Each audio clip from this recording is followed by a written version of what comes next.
Viral সাইমনের জন্য দর্শক বিল্লাল 10 লাখ টাকার চ্যালেঞ্জ নিল, কিন্তু সেই দর্শক বিল্লালের নামে অনেকে বদনাম করে, অনেকে দুর্নাম ছড়ায়।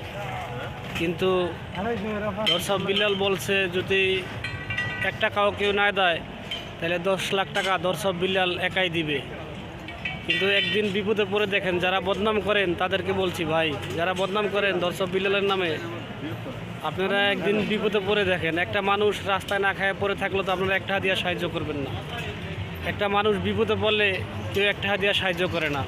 সেই জায়গায় বিল্লাল, দর্শক বিল্লাল ভাই 10 লক্ষ টাকা দিব করে গেছিল একলাই, অন্য মানুষে না দিলে সে একলাই 10 লাখ টাকা দিব করে গেছিল। কিন্তু দর্শক বিল্লালের মতো ভালো মন মানসিকতার মানুষ বাংলাদেশের ভিতরে আর একজনও নাই।